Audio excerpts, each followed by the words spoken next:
आज हम लोग बात करने वाले हैं कि अकाल मृत्यु जो होती है वो क्यों होती है। उसके बाद आत्मा के साथ क्या होता है।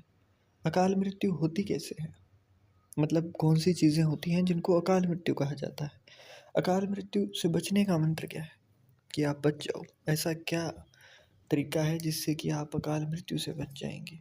अकाल मृत्यु को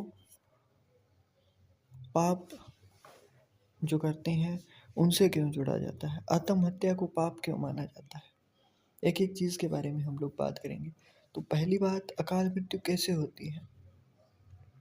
तो सीधी सी है कि साधारण मृत्यु के बारे में तो हम सभी जानते हैं, लेकिन अकाल मृत्यु का विषय ऐसा है जिसके बारे में गरुड़ पुराण के अंदर 7वें अध्याय में कहा गया है। अगर कोई प्राणी भूख से तड़प कर मर जाता है, किसी हिंसक जानवर द्वारा मृत्यु हो जाती है, जहरीला पदार्थ कोई खा लेता है, या फिर पानी में डूबने से किसी मनुष्य की मौत हो जाती है, कोई मृत्यु शैया पर पड़ा रहकर मर जाए, मतलब किसी को कोई रोग हुआ और उसके वजह से वो चला जाता है, तो ऐसे मृत्यु का उल्लेख यहाँ पर हुआ है अकाल मृत्यु के तौर पर।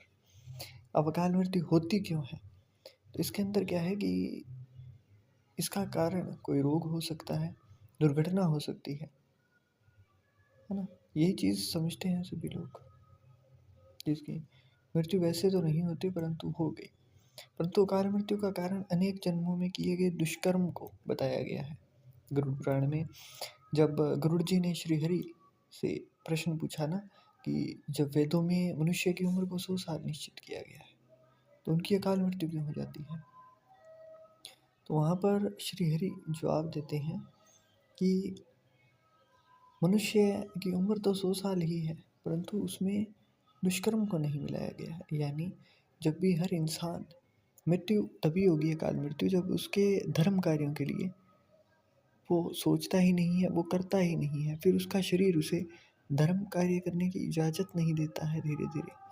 इसके अलावा जब कोई इंसान अपनी इच्छा से धर्म कार्यों को त्याग दे तो पृथ्वी पर उसके जीवन की निर्धारित की गई उम्र कम होने लगती है, परंतु इसके दुष्कर्म को नहीं मिलाया जाता है। यानी हर इंसान की मृत्यु तभी होगी जब इसके धर्म कार्यों के लिए शक्ति नहीं होगी, है ना। तो वो पृथ्वी पर उसके जीवन की अवधि धीरे धीरे कम करती जाएगी।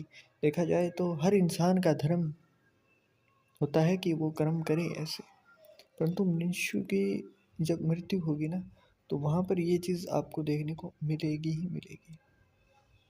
बात की जाए क्यों होती है, तो इसके अंदर ही थोड़ा आगे बढ़ते हुए मान लीजिए कि एक इंसान की उम्र है 100 साल, परंतु वो खुद से ही खुद को नष्ट कर देता है ना। तो वहाँ पर क्या हुआ कि आत्महत्या उसने कर ली। तो इससे क्या होगा कि गरुड़ पुराण में विष्णु जी कहते हैं कि जब मृत्यु इस तरीके से हो जाए अकाल मृत्यु, तो उसके बाद में आत्मा का क्या होगा। तो वो कहते हैं कि गरुड़ पुराण में कि मनुष्य के जीवन के 7 चक्र निश्चित हैं। अकाल मृत्यु को प्राप्त जब हो गया कोई, तो मनुष्य इस चक्र को पूरा नहीं कर रहा है, उसे मृत्यु के बाद भी कई प्रकार के कष्ट भोगने पड़ेंगे। दरअसल अचानक ही मृत्यु होने की वजह से मनुष्य की इच्छाएं, कामनाएं, तृष्णाएं, जो भी उसके कर्म थे वो सभी बीच में ही तो रह गए। ऐसे में शरीर तो नष्ट हो गया, परंतु आत्मा का जो कर्म था, आत्मा का जो मोह था, वो नहीं छूटा। इस स्थिति में अकाल मृत्यु की जो आत्माएं हैं वो भटकती हैं प्रेत योनि में, पिशाच योनि में, और वर्षों तक। मान लीजिए किसी की उम्र थी 70 साल और वो 30 साल के अंदर ही गुजर गया, तो वो 40 साल तक भटकेगा। और ऐसे में कई बार जब आप देखेंगे कि किसी के अंदर कोई आत्मा प्रवेश कर जाती है, तो जब उसे पूछा जाता है, कई बार उन्हें पता ही नहीं होता है। जब मान लीजिए नया नया कोई घुसा और घुसते ही पता लग गया ना, तो उनको पता ही नहीं होता है कि कौन सा साल चल रहा है।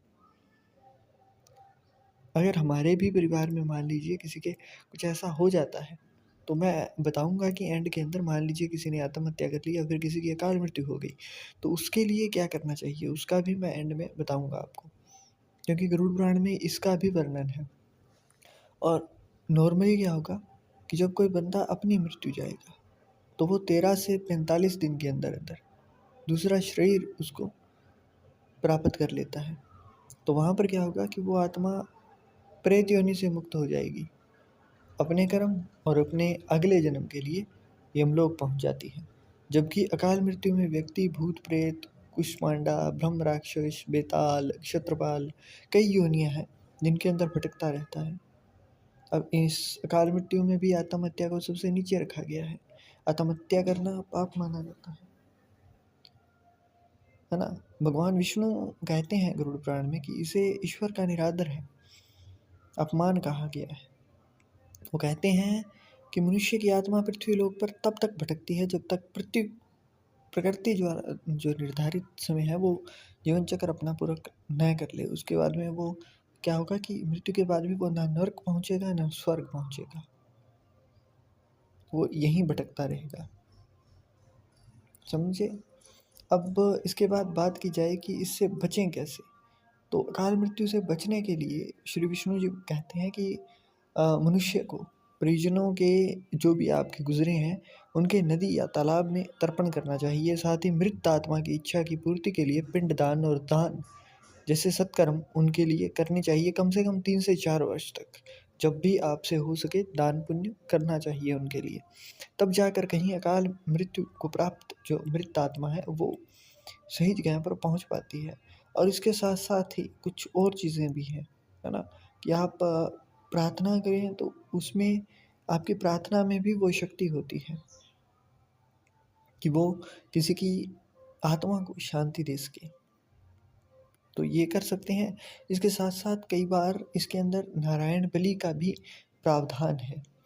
ये क्या होगा कि आप किसी तीर्थ स्थल, शमशान या फिर बहते जल के निकट इसके अंदर त्रिपिंडी श्राद्ध और षोडश पिंडी का दान किया जाता है। तो इसमें क्या होगा कि आप वो प्रेत आत्मा के लिए अर्पित करते हैं।